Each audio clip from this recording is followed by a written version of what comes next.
Konnichiwa, Satoko desu. Welcome back to my easy Japanese lesson. On our last lesson, we learned okaeri. That means welcome back home. And today, we're going to learn one of my favorite words. So that word is kanpai. That means cheers. Do you guys know the origin of cheers? That cheers, not just kanpai in general. So cheers was used to prove to your guests that there is no poisons inside of the drink. So that's why when we say cheers, we have a sip together, right?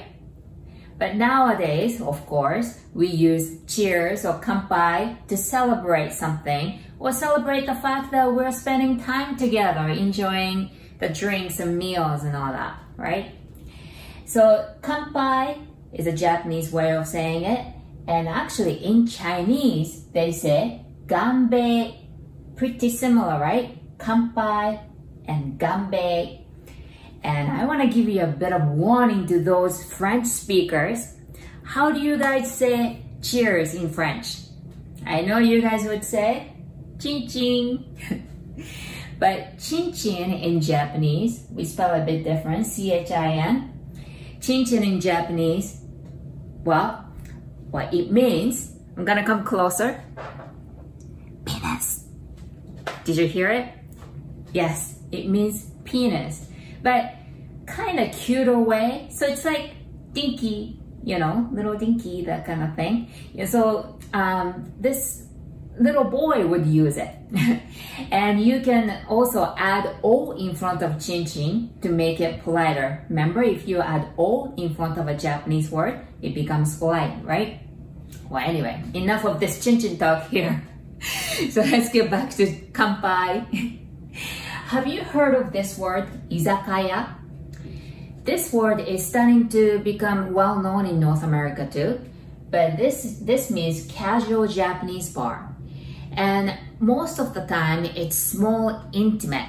And unfortunately, they're still allowed to smoke inside of the bar. So it can get smoky. Hopefully it gets changed soon. And it's a tapas style. So we order a bunch of little dishes and we share with people, well, with our friends and family. And also, appetizer, which we call otoshi, comes automatically as soon as you sit down with charge. And it costs about 200 yen to 500 yen, which is about $2 to $5. And of course, you could say no to it, but I highly recommend you trying it.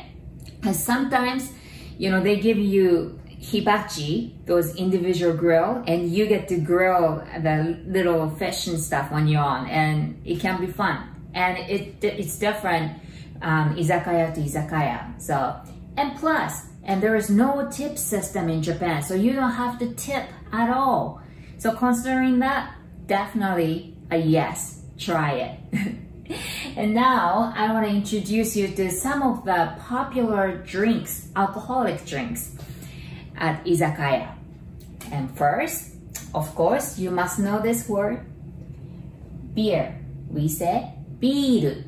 Remember, we don't have R sound in Japanese, right? So we pronounce it like L, biru. And we say nama biru for draft beer.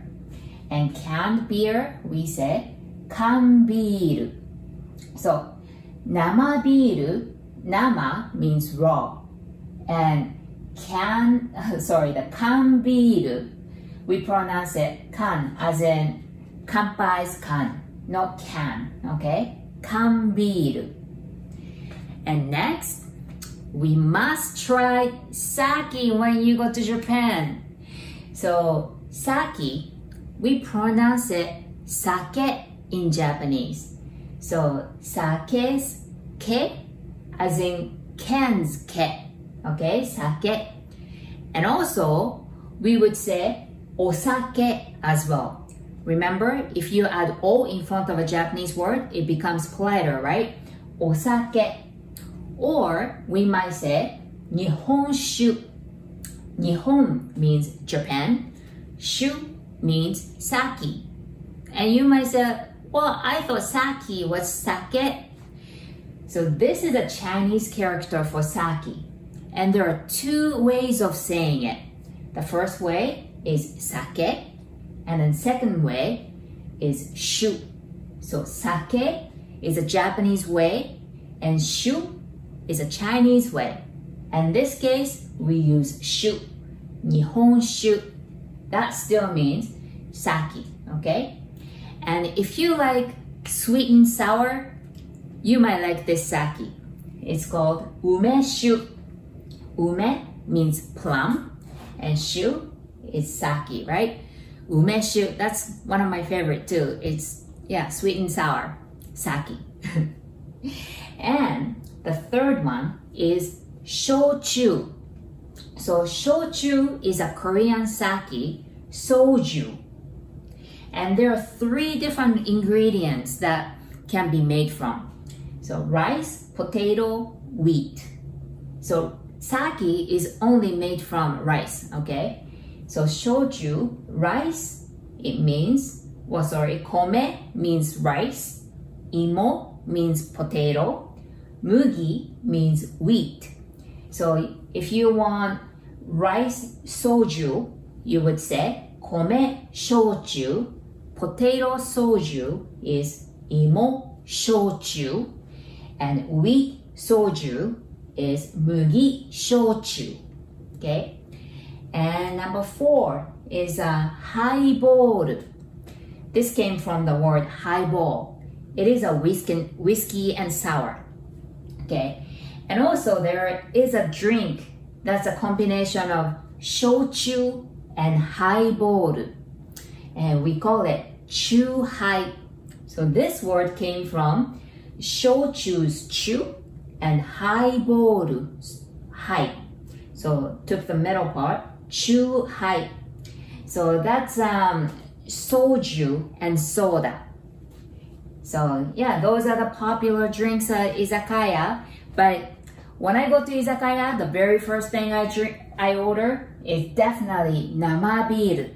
Something about Japanese namabiru, it's so tasty, oishii. So if you drink, try namabiru in Japan, okay?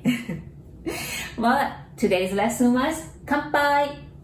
Thank you for watching, guys. どうもありがとうございました. And if you still haven't, please subscribe. And if you like, please press the like button. ありがとう. I'll see you guys on our next lesson. じゃあね. Bye bye.